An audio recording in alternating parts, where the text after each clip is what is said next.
word is twist. The word twist is both a noun and a verb. What do you do when someone completely twists your words around? We're gonna do the twist and it goes like this.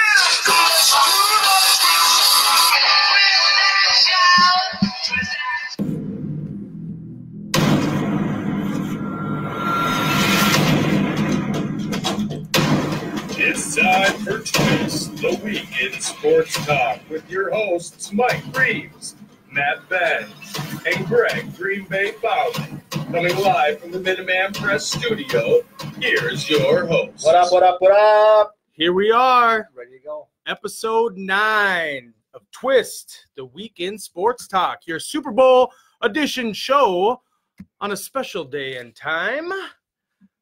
What's going on, fellas? Not much. I think we're supposed to say it's the big show, right? Yeah. The big game? The big show. I meant like soup. Soup. Yeah, soup. Soup in a bowl. Soup in a bowl. Jeez. Chunky. I'm like allergic to Greg's shirt over here. Jeez, I'm glad I wore some Vikings. I had my Badger earmuffs on earlier, too, just to fill the whole gamut. So we're starting off. We're hopefully going to have 3 guests tonight. 2 for sure. The last one is kind of a hit or miss, so we'll see. But we're going to start with Jeffrey Bregel. He was born in 1964, former college and professional football guard. He played 3 seasons during the late 1980s with the 49ers, so 87, 88, 89. That makes him a 2-time Super Bowl winner. In 87, blocked for Joe Montana up there. In 88 and 89 was Steve Young. But there's no one as far as that's athletic that can match or has ever matched Jeffrey Bregel. Yep. Let's give him a ring.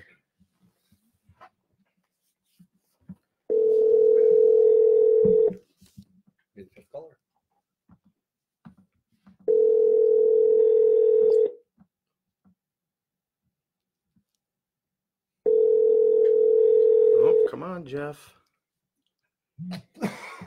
Hello.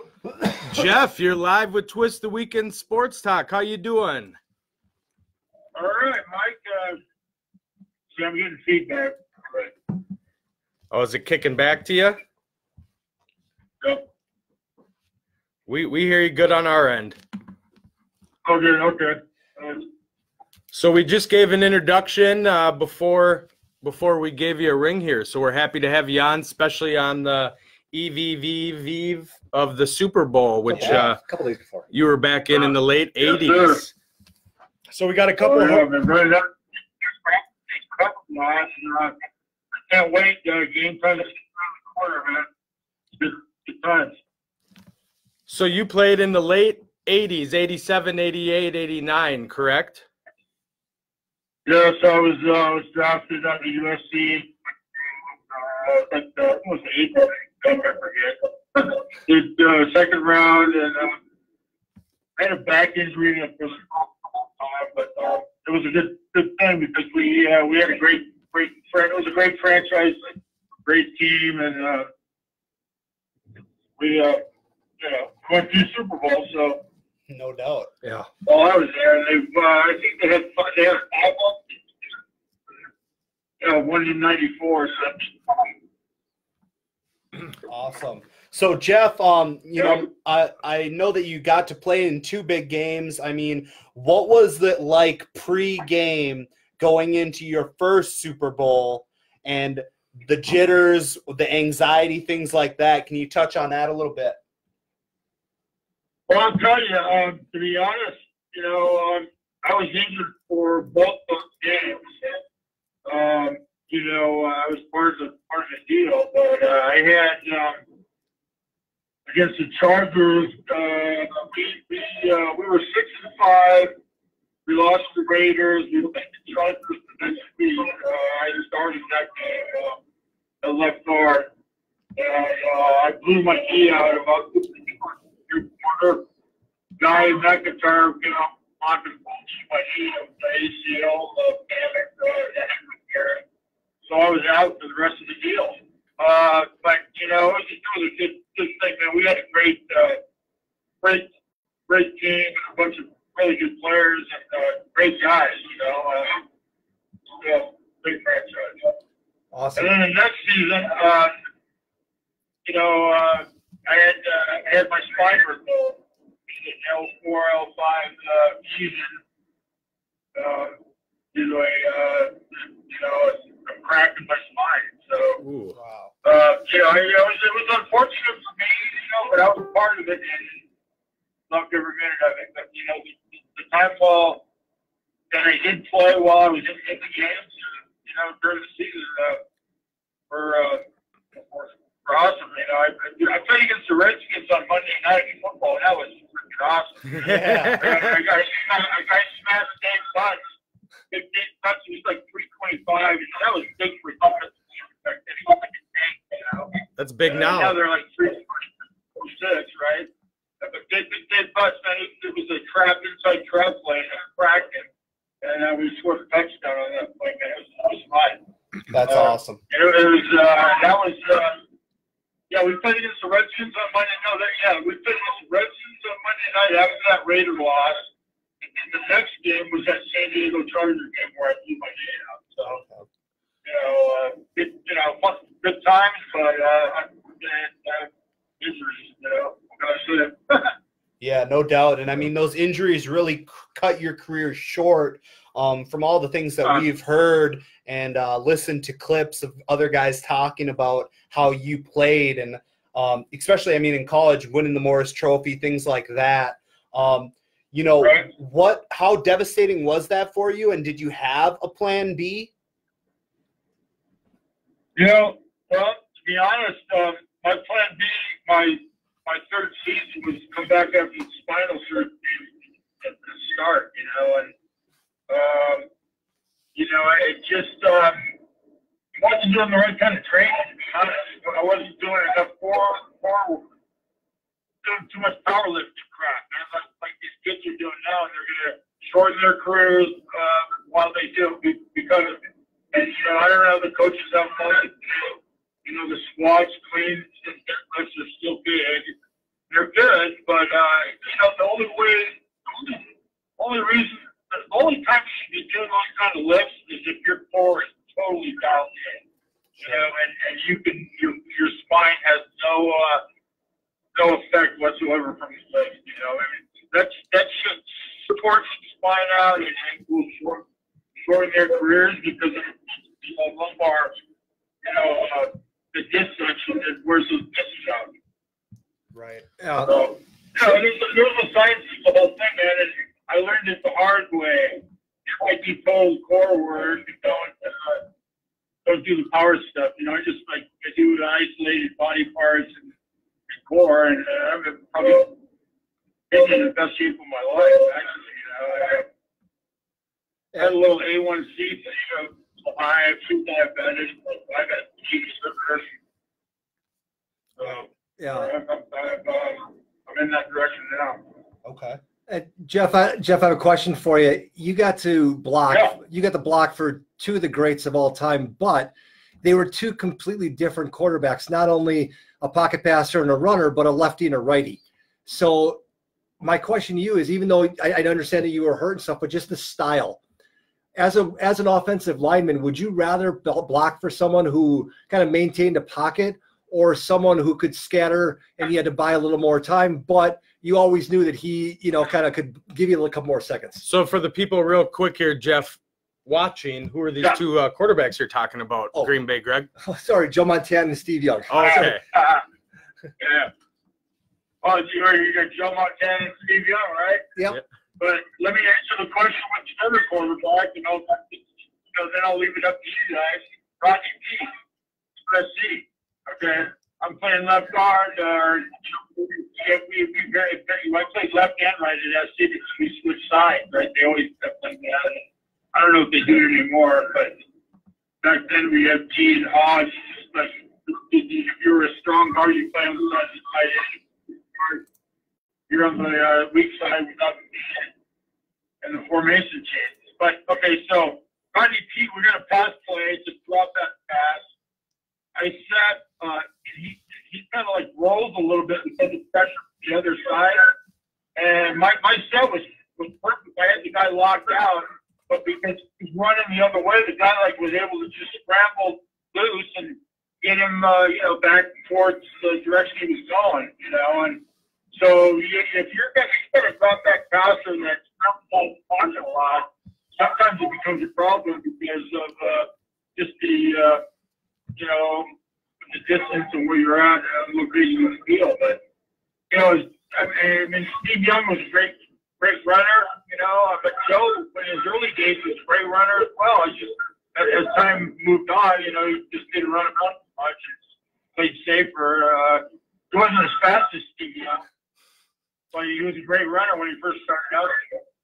Well, yeah, he ended his career in '87 with you, and that was, as two Viking fans here, we remember that year not from memory, but that year the Vikings beat the Saints on the road, went to San Fran, beat you guys and Joe Montana, and that was his last year before he went to the Chiefs. But that was also the replacement players' year. So your first year in the NFL was the replacement, the player lockout. How was that?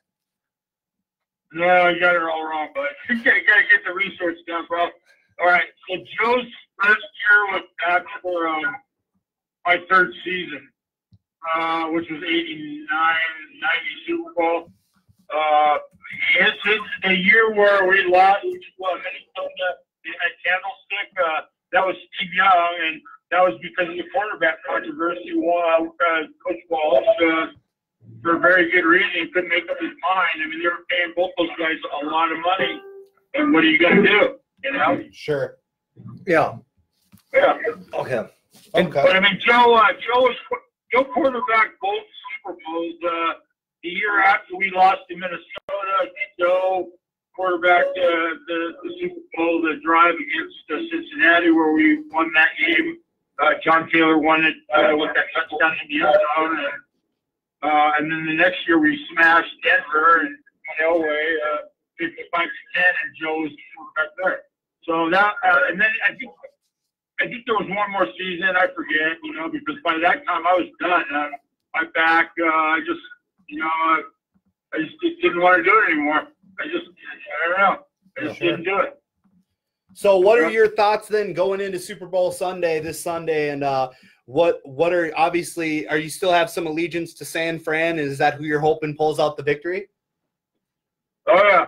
Yep. Yeah, in fact, the last time they played, the Harbaugh brothers played against each other, I did like an autograph signing down in Orange County, California, which was fun, man. There was like a couple of guys from the Rams team there that I knew I played and stuff.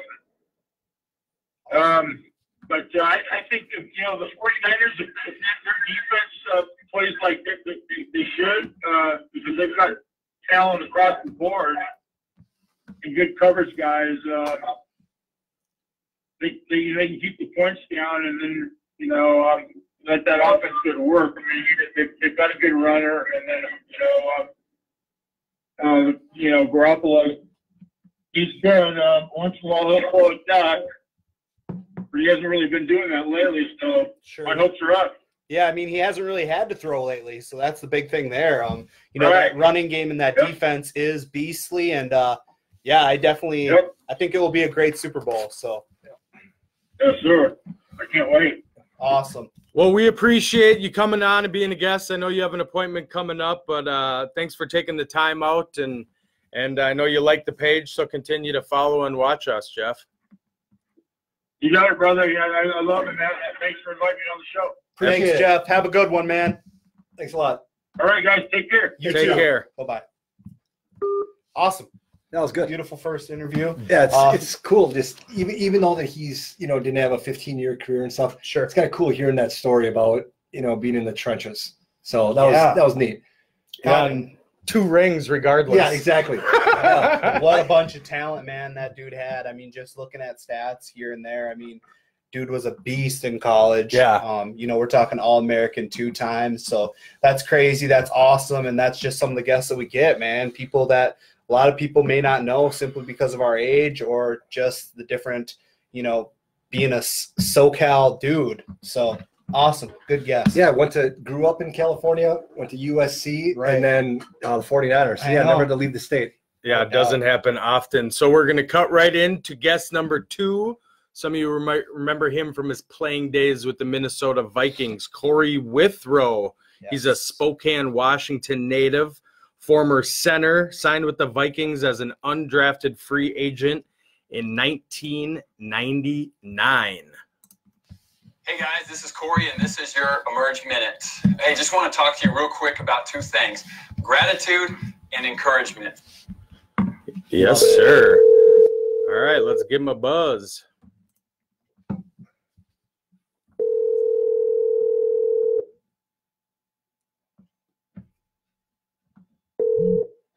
Hello? Corey, hey, it's Twist, the Weekend Sports Talk. You're live. How's it going? Wow, we're just going right now. We're jumping into it. We're jumping right, buddy. around. We're here. We actually just got done with our first interview with Jeff Bragel. He played 87, 88, 89 for the 49ers. Just a quick career, but a couple rings. Wow, that's not a bad run. Yeah, we got you, dude. So, I mean, we're going pretty well. Today is a good day. Yeah, I feel like you might have stepped down a little bit. No. I mean, I'm here for you guys. Any guy with purple on his back is a step up. So it's a good thing, man. There we go. I got to tell you, one of our co-hosts here is Green Bay Greg. So he's wearing his green Packer T-shirt right now. So It's unfortunate, but we still love him. So, Yeah, it keeps the show fun.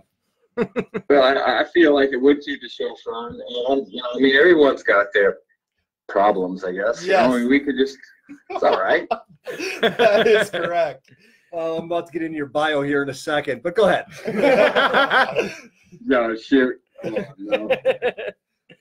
Go ahead, Mike. So you spent a good amount of time here. You were undrafted in 99. I'm a huge Vikings fan. What was your, favorite memory kind of story, with your time here? You're kind of a journeyman there at the end, but most of your time was spent with the Vikings. That's right. It's funny. I was actually, I came out of college at 98 and was with like Burke and Moss and just that amazing class. And got cut that year and came back, went home, worked, and came back and made the practice squad in 99. And I don't know if I had pictures on somebody or whatever, but they kept me around until 2006 or 2005 season. And I've got a ton of awesome memories. It's I guess the older I get, a lot of people say the better they get, but I get the more grateful I get, because you look at all these guys now that are going to the Hall of Fame that you had an opportunity to play with, whether it's Randall McDaniel or John Randall or Chris Carter, and then Dolman was back for a year. It's just the legacy and the legends that I had an opportunity to be around was, it's almost like I was dreaming the whole time, and it was amazing to be a part of that. Yeah. Yeah, that's cool. I had a question for you, Corey, that nowadays there's a lot of emphasis on kids playing one sport for 12 months out of the year, priming them up from a very early age. When I looked at your bio, you also played very, very well basketball and baseball. What would you say to someone raising a kid nowadays? Do you advocate for that? The idea of just playing multiple sports and kind of figuring it out later which one you want to cling to? Absolutely. It's funny because I'm out here in San Diego now, and California is such a one sport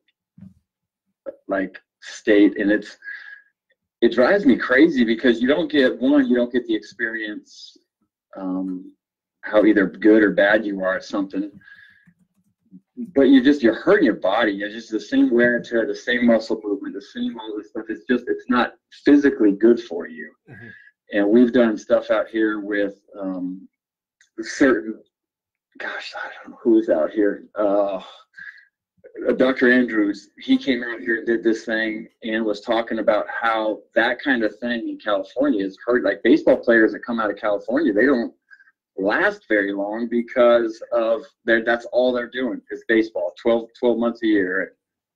I love the fact that you could do more than one thing. It's just, you don't get bored and you have to stay sharp mentally. And I'm a huge advocate for it. Yeah, definitely. And I like that as well because I played multiple sports all year round. And I think it was nice because you got that change, you know, especially even though the seasons aren't long, you still at the end of the season, you're kind of burnt out being a kid, you know, and to have that change of pace and that different challenge, I think that's good. Yeah, I was football, baseball, basketball like you, but you know, I think it was my height, not my athletic ability, Corey, okay? Yeah, I don't know. Yeah, We all I have bet our you pros. it was. Well, I was going to wrestle, but I looked at myself in the mirror in the singlet, and I'm like, man, I could make the kid next to me sick, or I could maybe throw some hoop shorts on and rub my chubby butt up and down. There you go. That's awesome. Yeah. So now you are the president of King's Craft Coffee, correct? Yeah, So that's it. two-part question.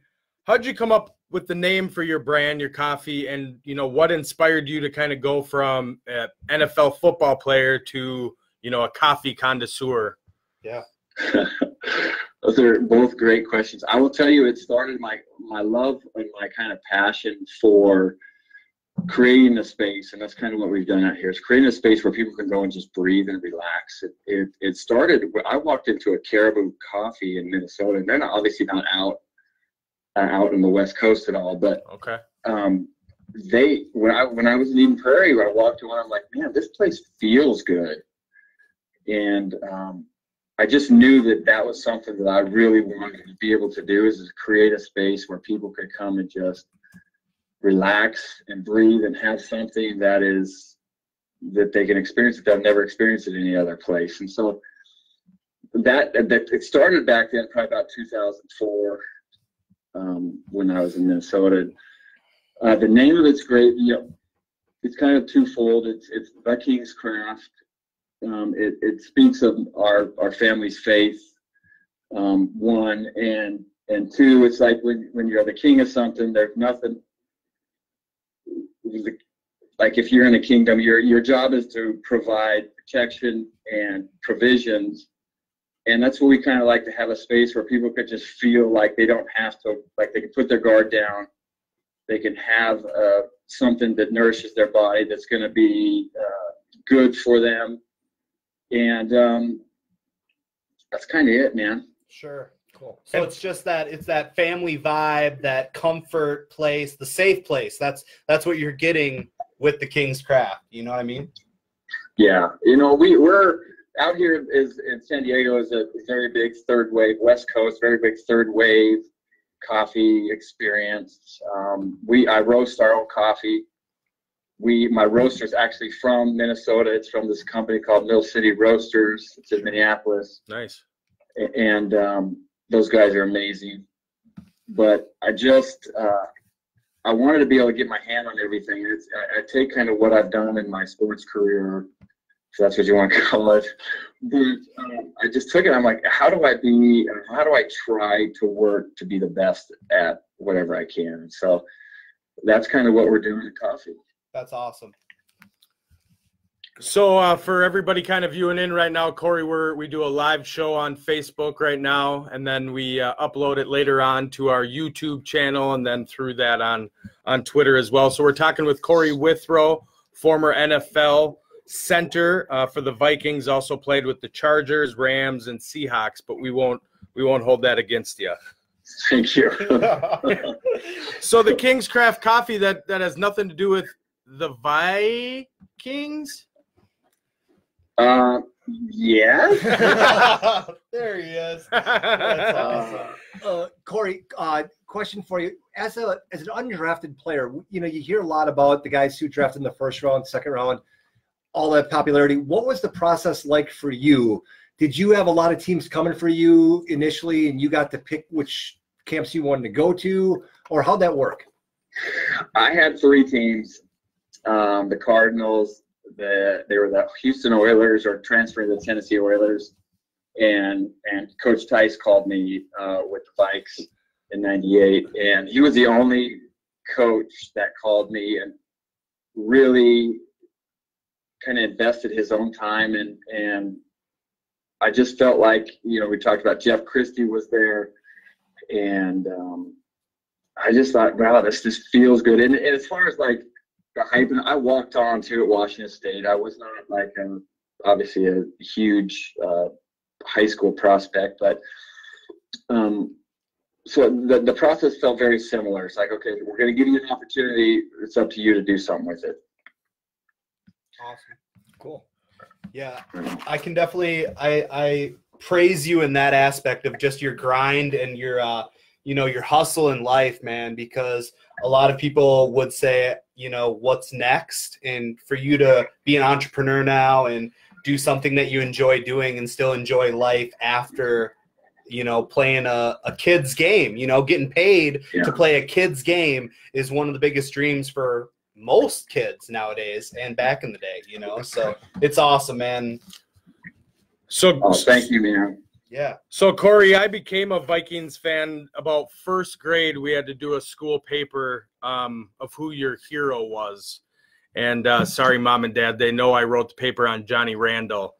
So I thought you were gonna say it was Corey, man. I was like, come on. I was like, wow, you are a Vikings fan if you knew my yeah.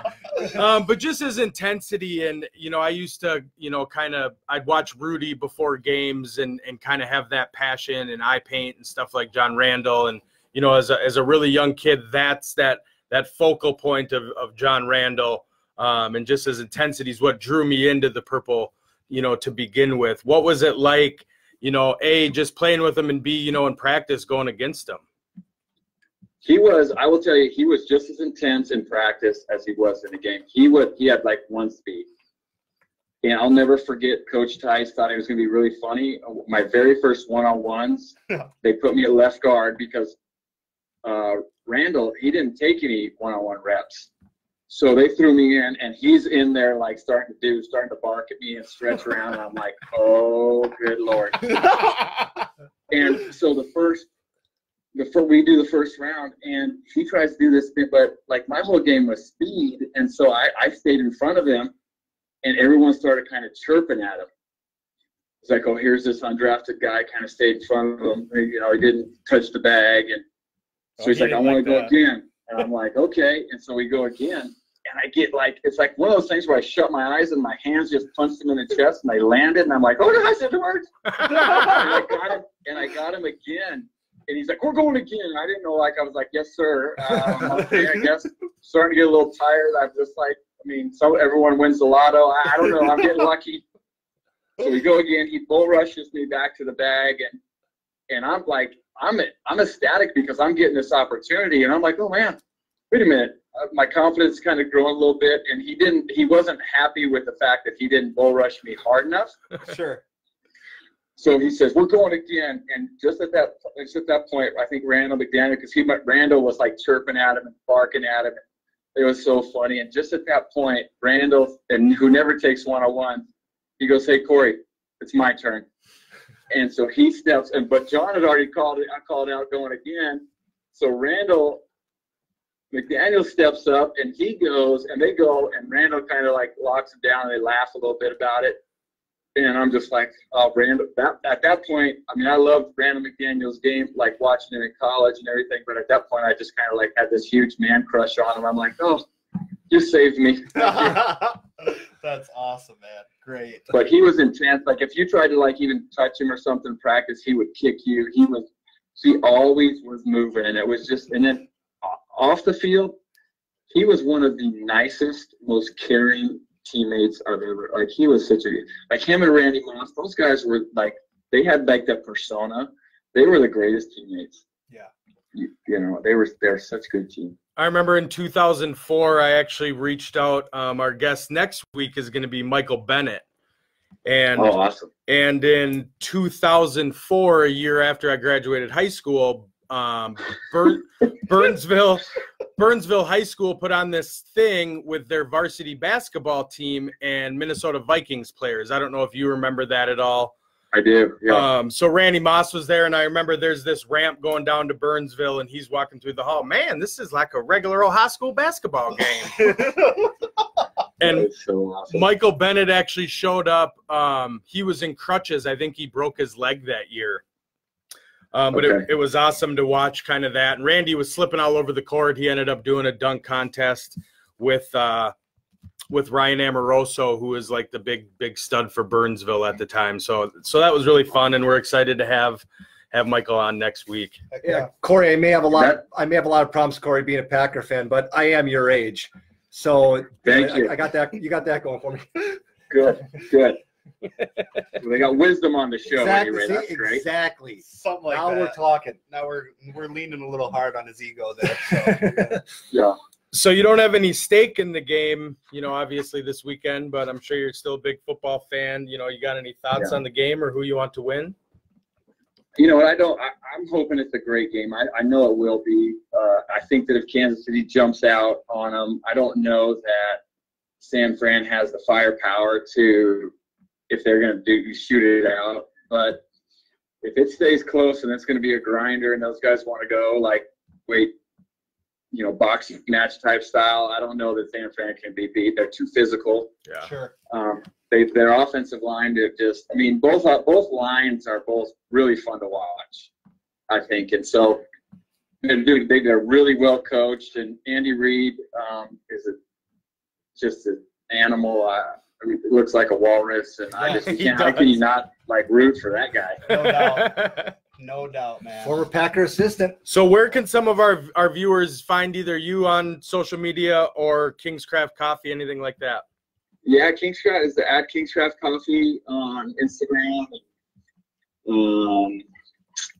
Facebook, and I'm C Withrow 65 on Instagram, and come find me, come holler at me. Was C Withrow 60 taken or?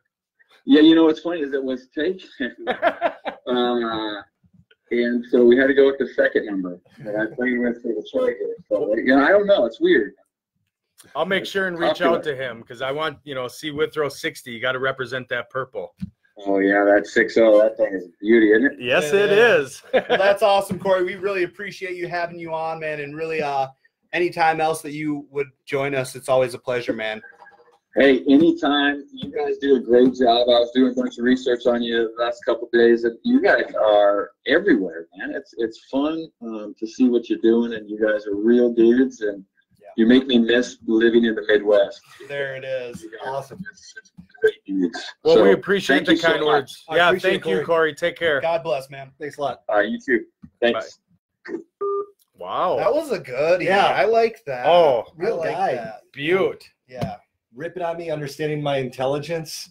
That was good. Yeah, one of us. Smart guy, old lineman, and I was looking at King's Craft T-shirts while he was talking. Were you? Oh, they're crispy. Are they? Oh yeah. Nice. Yeah. It's fun to just kind of relive, the Vikings memories. Obviously, Jeff was a great interview, Super Bowl winner, but I'm a homer, and having Corey come on, that was great. So we're gonna try for our third. If he doesn't answer, we're just gonna cut right into the show. So let's give it a whirl here. Give her a try. I'm not going to do any intro just in case we don't get them. This time.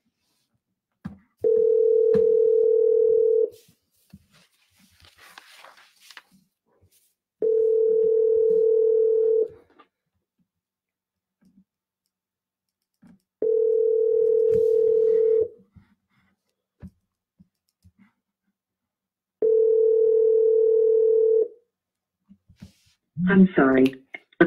I'm sorry. Well, we'll try again. If he calls back, we'll obviously cut right into him. But he's calling we back. Call back. Hey, John. What's going on? Hey, we got you live on Twist, the Weekend Sports Talk. How you doing? I'm doing good, man. Well, appreciate you coming on. I didn't give an intro yet, but let me just tell our viewers we got John Abraham on the phone. Played 15 seasons in the NFL, played college football at South Carolina, and was also drafted by the Jets in the first round with the 13th pick in the 2000 NFL Draft. He is 13th all-time, correct me if I'm wrong, on the sack leaderboard with 133.5. Is that right, John? I think so. I ain't looked back. I think that's Okay, right on. Well, again, appreciate having you on. So, are you a shoo-in for the Hall of Fame? I don't know. It's a little different. You know, it has a lot to do with the media now. So it's cool to what the media thinks. I want to say a definite shooting. I mean, I know the number I'm at now. There are like a lot of people under me. Yeah. And you know, there are a lot of people over me too. I guess 12 people over me that haven't made it. Well, not that. I'm sorry, they didn't have made it. There's a couple people that haven't made it that are above me. So you know, it's kind of like politics right now.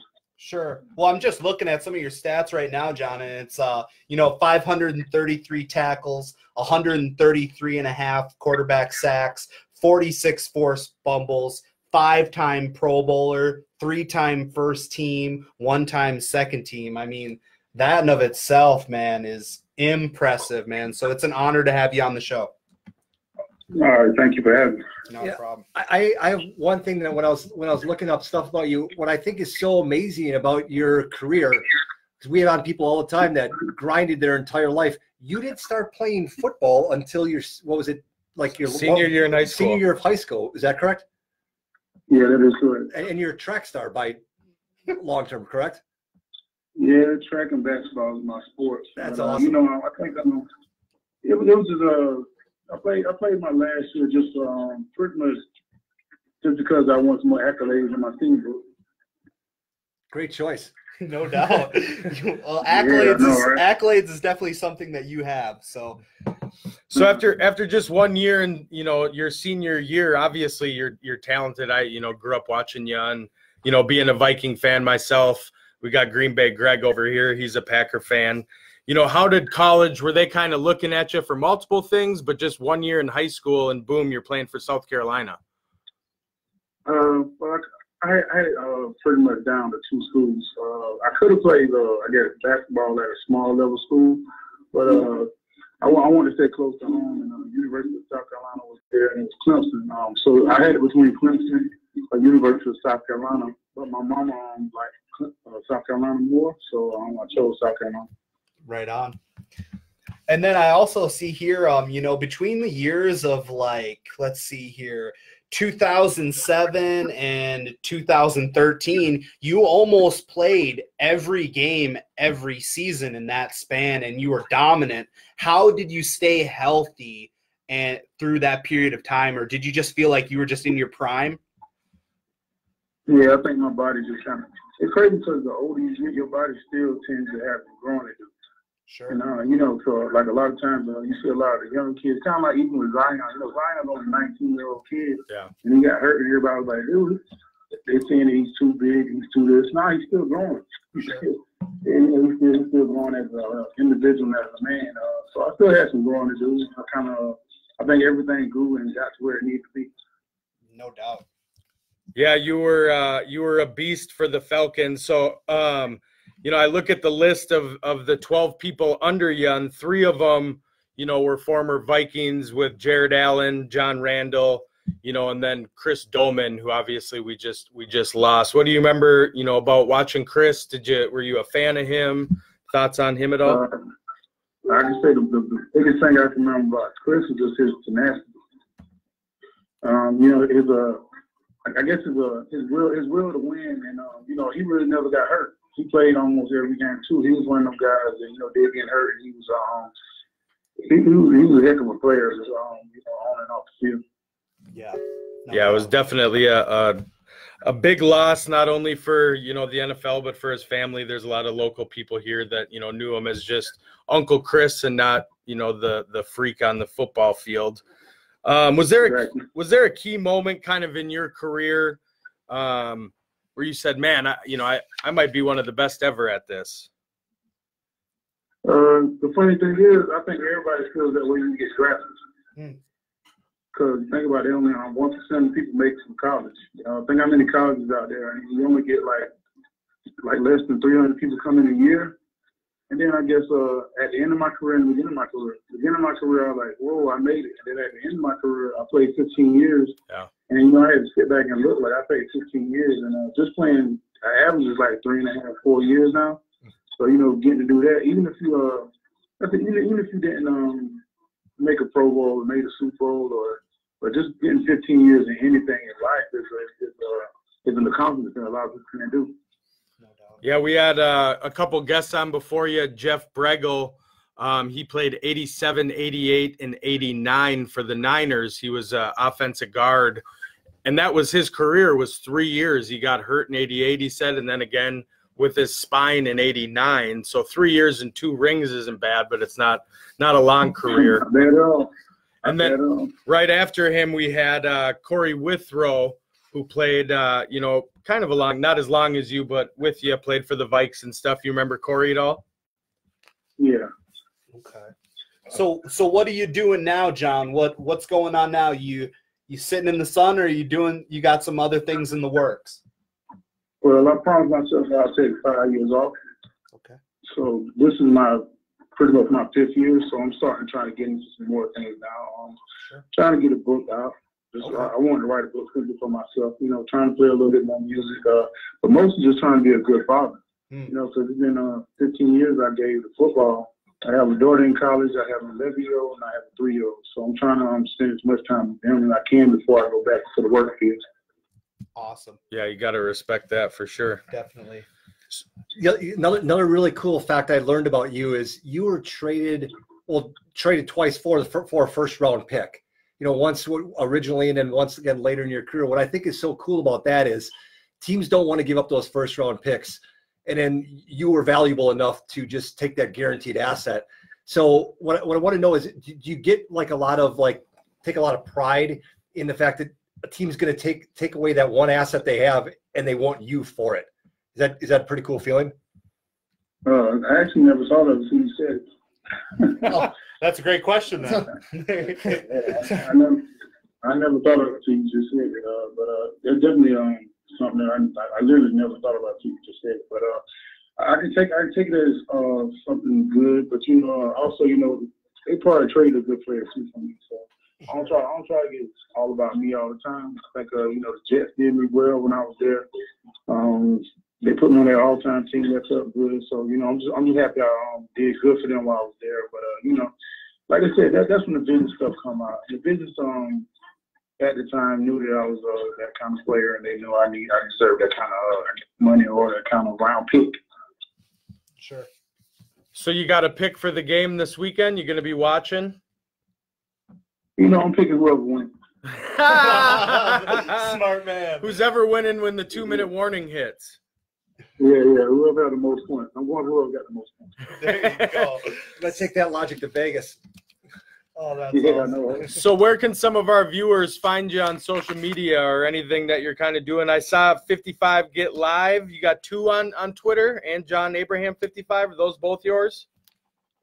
Nah, I changed mine to, I don't even know what my Yeah, I don't really be on it that much as I need to be. But I think my new one is, I really don't even know what my new I can't. No, it's 55 Stay Alive. Okay. 55 Stay Alive on Instagram. I probably got like 100 people following me. I done changed my name so much on the pages though. I get kind of tired of people talking back, so I just changed my name. Well, John, we really do appreciate having you on, but also you said you were working on that book. Make sure when you get some stuff in the works on that you send us some information so we can go viral with it to all of our viewers, because, I mean, you're a part of the Twist family now, so Absolutely. That's a big thing. All right, thanks, man. I appreciate that a lot. Cool. Thanks a lot. Yeah, John. we'll reach out again when you make it to the Hall of Fame, and we'll have our first Hall of Fame player back on. All right, John? Well, I hope so, man. Sounds good, Great. man. God bless, John. Thanks a lot. Thank you. You have a good one. Yeah, you too. Thanks. Got him. Wow. Got him, The John trifecta. Abraham. The Trinity. We got promised. it. We promised. You got it. Wow. Beautiful. All right. Getting right into it. We got headlines this week, and we got a couple sad ones, so let's get into those first. Go ahead with Kobe. And the other forward for the final time, number 24 on the floor, five-time world champion, Kobe Bryant. NBA legend Kobe Bryant and one of his daughters were among 9 people killed Sunday in a helicopter crash in Calabasas, California. A source confirmed to ESPN. Bryant was 41. Bryant was on his way to a youth basketball game with his daughter Gianna Bryant, who was 13, when the helicopter crashed. Los Angeles Sheriff Alex Villanueva said in the news conference that there was no survivors, and according to the flight manifest, there were 9 people on board of the helicopter. Tough. Yeah. I know when I heard, it was because of Mike. Yeah. And it was just like, it's one of those things where you hear and you're fact checking right away. Immediately. I saw it and I went right to Dr. Google. Yeah, I called up Mike and I'm like, it's just TMZ that's reporting it. I want a second source because even though it's legitimate media, you don't want to believe it. No. You want to believe that something wrong happened because, I was trying to describe this to people I know that aren't sports fans. This is the equivalent of John Lennon passing away, or even Princess Diana. He's one of probably the top 20 most recognizable faces in the world. Sure. Yeah. I mean, my fiance doesn't watch sports. And when I got the call from Mike and I said, what? Kobe died. She was even sad. She was like, oh my God. Because she knew who Kobe was. My 11-year-old daughter knew who Kobe was. Yeah. And I don't watch basketball like I watch football. Sure. And he would have retired way before she would have been old enough, but she knew the name. Yeah. And with the daughter, obviously, that's even all the families, the devastating thing, was reading that it sounded like there was like a minute drop, until it happened too. So, being a father and having to imagine, just horrible. So our prayers go out to all their families. Yes, correct. The next one I have is unfortunate. Go ahead. You suck, you jackass. Yeah, the Timberwolves do suck, unfortunately. The Timberwolves lost to Sacramento Kings 133-129 in overtime. The Timberwolves were up by 27 points late in the third quarter. So here's just some numbers for you. I don't want to hear them. Well, they're interesting. So 0.0001193%. Okay, that's the percentage of teams that have won a game when trailing by 17 plus in the final 3 minutes of the fourth quarter of overtime since 96-97. Wow. Okay, so that's a fraction. We're talking. I think it's the only time that it happened. Well, it's like 8,000. The only time we know about, because it goes back to 96. That's the first year play-by-play data was available. So, Did I ask for your excuse? Yeah, think about that. Like a star. You better give me a star effort. Do you hear me? That's what Ryan tried to say. Burn it to the ground. Next stat, the number is 13. That was the number of free throws Minnesota missed during the game. The Timberwolves went just 1 for 6 from the line over the final 35 seconds of the final quarter and all of overtime. 1. That was the amount of offensive rebounds De'Aaron Fox had. Of course, it was the most crucial rebound and to make it go into overtime, where he just literally threw it off the rim, which any playground basketball player knows that there's no time on the clock. They're throwing it off the rim. Yeah. They need 2, not 1.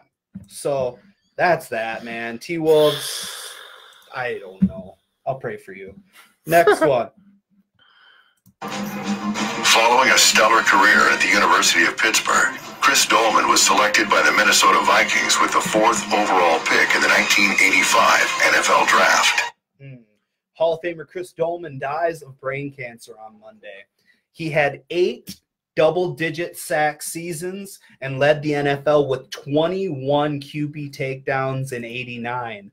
Dolman finished with 150.5 sacks in his career, 5th on the NFL's all-time list. Another tragedy.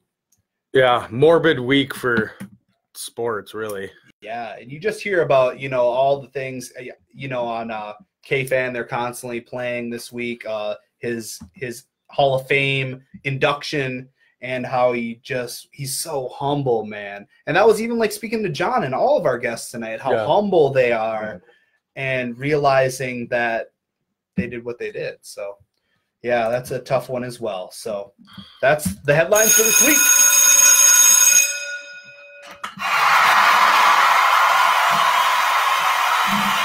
Put your hands together for the twist topics of the week.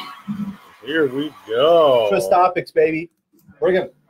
Twist topic number 1. 3rd and 1. Hill will run for a touchdown. The Taysom Hill touchdown. So recently, the Saints came out and said that they would like Taysom Hill to get the torch from Drew Brees for the 2021 season. Is it smart for the Saints to want to pass that torch? You know, they got to give it to someone. He's familiar with the system. However, is that like making Percy Harvin your number 1 wide receiver? You know, it's Why's it got to be a Viking? What's that? Well, or okay, Donald Driver. JJ Watt playing tight end. What I'm saying is that most of his big plays were gimmick plays and Wildcat type Correct. stuff. I mean, it's like JJ Watt had 5 touchdowns in one season. He also played 6 offensive plays. Right. So I don't know if he can play 40 plays a game under center like that. Sure. So I think it's a risky move, but Sean Payton's a genius. So, you know, if anyone can mold him, who knows? What do you think? I don't know. I mean, just looking, I've tried to – he's a Swiss Army knife, right? Oh. So he's like green is for the Gophers, okay? So strictly Wildcat, and he's great at what he does. So I don't think you would want to mold him into your franchise quarterback. I mean, in college, career stats, he's average. You know, he's got 43 touchdowns, 31 picks, 58.2 completion percentage, 37 games total. You know what I mean? So there's not a lot of sample size. It could work. It could not. It's a big gamble, though, for the Saints when you have such a strong core currently. And, I mean, a lot of things are the Tides saying that Brees might not even come back this year. Yeah. Really? Yeah, from what I'm reading. I think if the Saints are talking about it, sure. I think there's something that they're obviously seeing, you know, without just the Wildcat that they like him. But honestly, sure. Amen. The Aints. Twist topic number 2. Vikings, let's win this game. Vikings, honor your name. That's Greg's favorite. I'm glad we have to listen to that whole thing. Favorite song. So why did the Vikings name co-defensive coordinators when Mike Zimmer is the play caller? Or is he going to be the play caller? Or what is going on in Minnesota? Well, no, of course he is. But I think the idea is the practice, breaking down film. I think Zimmer is such a control freak when it comes to his defense, but he does want to get as many opinions as possible.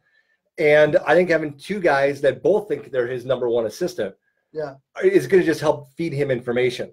Because right now, I think that Mike Zimmer's like, you know what? If we're going to do anything past 11-6 or 10-6 in the regular season, we need to shut teams down. Yeah, sure. We don't have an offense that's going to score Kansas City Chief type numbers. Sure.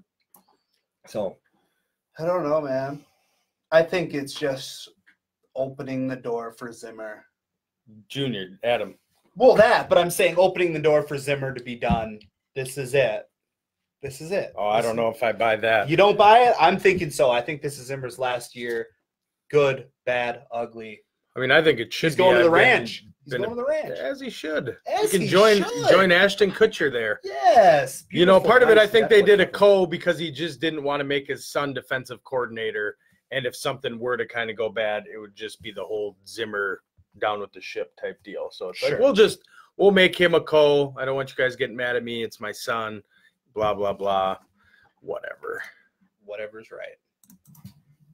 Twist topic number 3.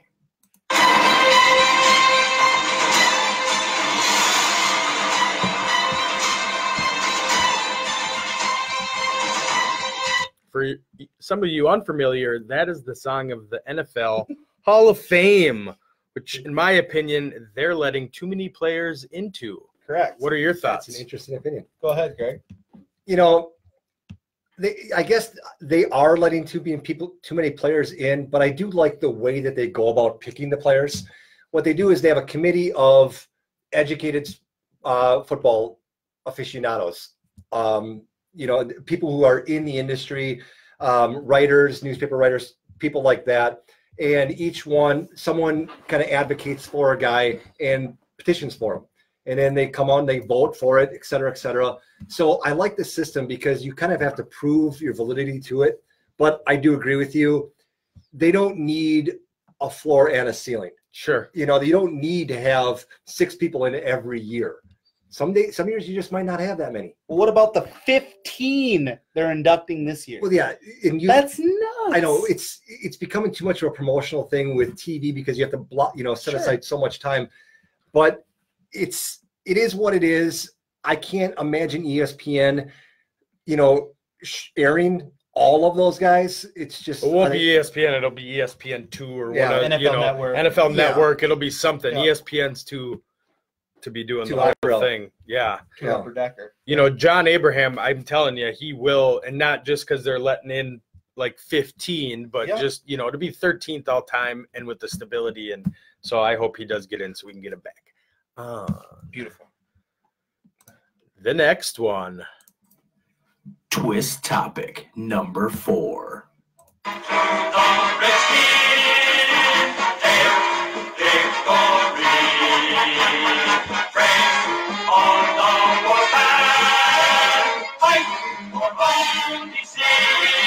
Song's about as bad as the franchise. Ooh. Holy cow. So you guys are taking over the franchise. Yes. I'm putting you in the GM spot. Beautiful. Do you keep the number 1 or the number 2 pick, or do you remake your franchise with the haul of picks that you would get? All right, Greg, on 3.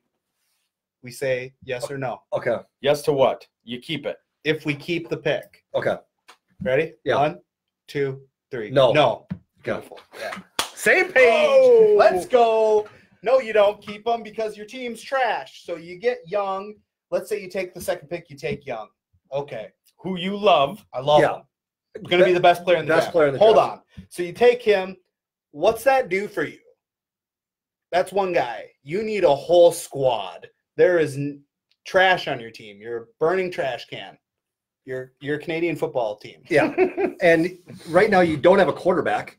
You don't have anything. You don't have anything. And the thing is you can trade with another team and not fall down to the second round or the 30th pick or the 25th pick. Right. You can trade with someone still in the top 10 and still get a boatload of players back, still get a good player in the first round, and rebuild your team. And in the second or third round, probably they'll have an early pick in the second round. You can take Fromm in that spot because he ain't going in the first round. Going in the first round. He's not. He's not. The dark horse. No, he's okay. So anyway, you can still pick up another quarterback if you don't believe in Haskins, because now obviously they have a whole new coaching regime in there. But I don't see, like you said, you can put lipstick on a pig and have Young on your team, but you still have a pig. You have nothing else around him. You're going to waste a player's prime to play on your team. And look at, we're talking basketball, but look at Cat. Yeah. You're wasting the guy's prime. Yeah. That's it. So, yeah, trade that pick, get a haul of picks. Oakland Raider that piece. Oakland Raider that piece. Yeah. Do it. What people mean by that is get a whole boatload of first-round picks. Sure. Yeah. What's going to happen is Miami's going to take that number 2 for Tua. Yep. And I bet you they get a player like Derek Brown, who the Gophers beat up for Auburn. So you still get that defensive line type thing. But then you're probably going to get, another – Miami's got, 2 first rounds? They'll get a boatload, like Greg said. Yeah, so, but it's law of averages, man. The more picks you have, the better your odds of getting a stud. Especially with a new regime, I don't think you solidify it. We're taking this number 2. This is our stance. No, we're getting rid of it. We're getting a bunch of guys to do it. Yeah, Cardinals, prime example. Yep. You got Kyler. What did that get you this year? Nothing. Twist topic number 5. On second down, complete. It's George Kittle, who had a terrific season last year, picks up a first down to the Bucs. Mahomes looks over the middle. Open man, Travis Kelce. Touchdown. 2 of the best tight ends are playing in the big game. If you could choose one for the next 3 years, who would it be? Do we have to do it on 3 again? No. I'm taking Kittle. He's younger. Yeah, I would. But it's for the next 3 years. That's why I did it that way. Right. Still, Kelsey's super banged up. He's been banged up this whole postseason. He's been still banged up. Oh, he's banged up. He's not 100%. He's had 3 years in a row at 1,000 yards. No, I'm saying this postseason. I'm saying But we're talking. I know. Next 3 years, I'm taking Kittle. Man, dude's a monster. And Kittle's been banged up too. Yeah, but the things that he does on the field they're a little bit different. Kelsey's more of that elusive, big ass dude. Soft hands. Dude, they're both great. You can't go wrong, but I'm gonna take Kittle simply because he's a dog. Yeah, he is a dog. Yeah, Kelsey does play like a really, really big slot receiver. Yeah. Whereas Kittle plays a lot thicker than he is. Yeah. He's not a very thick man. Oh, he's bring him down. He looks like a power forward, just not. And the thing is, one guy can't bring him down. And what I love about him, you can tell that he went to Iowa. Not one guy's not going to bring him down. Very humble guy. Yeah. And I think that he's the type of guy where if you give him a contract, he'll give you twice the effort. Of course. Unlike a lot of guys who get their payday in and mail it in. Yeah. I just he's just a funny guy too. Yeah. He's a locker room dude. He's a meathead. They both are. Yeah. They both are. Yeah. They're both great. I'm gonna go with Kittle. Yeah, but Kelsey had a reality TV show where he was looking for a girl, so it's like I'm gonna go with Kittle. That's Kelsey. We got Jakey Poos tuning in here. Oh, hey, Jake. Good to see you, bud. Wow. Wow. Yeah, no big deal. All right. Sucks, and it's horseshit. But I'm too polite to say anything because I'm a class act. Amen to that. You are a class act, Jake. Beautiful. All right. All So right. you guys are both going Kittle. Yep. Correct.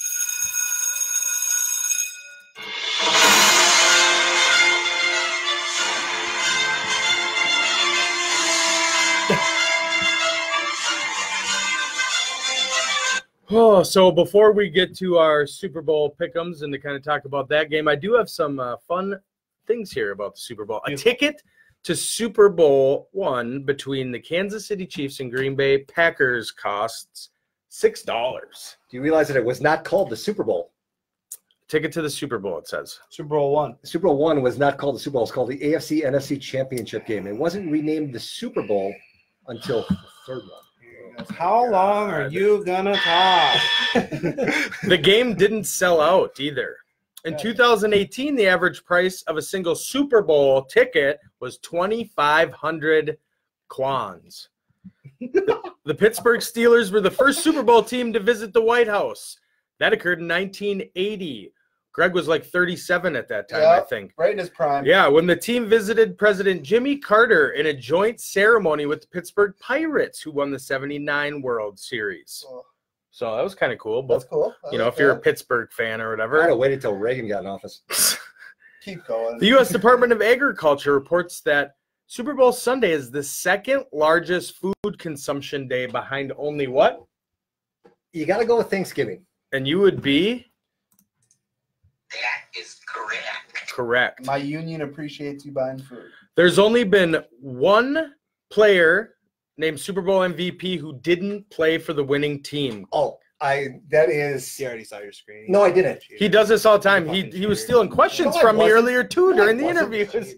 No, I saw you point at him. He was a defensive back for the Cowboys. I can't think of his name. Break it down. Yep. You'll think of it here in a second. Yeah. You already saw it. No, Chuck Howley. And he was a linebacker, not a defensive back. Whatever. Linebacker. Huh. Great. He won the award Okay. despite his team losing to the Baltimore Colts 16-13. I love Jim Brown. Oh, yeah. This is great. The fewest number of points scored by a team in a Super Bowl is 3 by the Dolphins, Imagine who that. lost to the Cowboys. And there has never been a shutout in the Super Bowl. Do you guys realize how bad my eyesight is? I can't see. He's that. wearing Oh, glasses. All Pick 'em. right. Pick him, Greg. What's the spread, Greg? The spread for this game is the Kansas City Chiefs by 1 point with the over-under at 55. Do I have to pick a team or can I just pick over? No, I would take the over too. Oh, but, yeah. you got to pick a team. So Chiefs -1. What are you guys going with? Patty Mahomes. They can't hear you. Head and shoulders, baby. Patty Mahomes. Let's get it. Let's get it with those luscious locks. He's going to freaking dominate, and then he's going to go and build a dynasty in KC, and Andy Reid's going to finally have his freaking time in the sun, and he's going to the White House for some Big Macs. Believe it. You heard it first. Wow. I can't go against Kansas City. I don't think it's going to be that close. I think it's going to be 17, 20 points. But, yeah, I think that Kansas City's going to blow them out. I would take the under, to be honest. And I think 49ers have a better team. Sure. And if we were in Vegas, I'd put money on the Niners, but I'm rooting for Kansas City. That's the tough part. I think I'm underestimating San Fran. Look what they Look did. at what they did to all these teams that are explosive offensively, kind of. But their defense is so stacked. Yeah. And I'm not a big fan of Jimmy G, but I love Kyle Shanahan, whose wife, by the way, would not let him change that red hat he kept rocking. Yeah, that's something else. But yeah, I mean, I'm gonna go Pat. You know, I love his dad was a Twins pitcher. So he's got ties. You know, I got a message out to him on Twist. Patrick, come on. You got nothing else going on. I'll buy a bottle of Head and Shoulders if you come on. We'll extend this show if you call in. Believe it. So yeah, so I think we're all going KC. Looking forward to the big game. Thank you everybody for tuning in on a special episode. We'll be back to our normal time next week, next Saturday. We got Joe Nelson, formerly a K-fan, with BringMeTheNews.com, and running back Michael Bennett. Skull. Episode 9, Twist. On Wisconsin. The Week in Sports Talk. See you next week.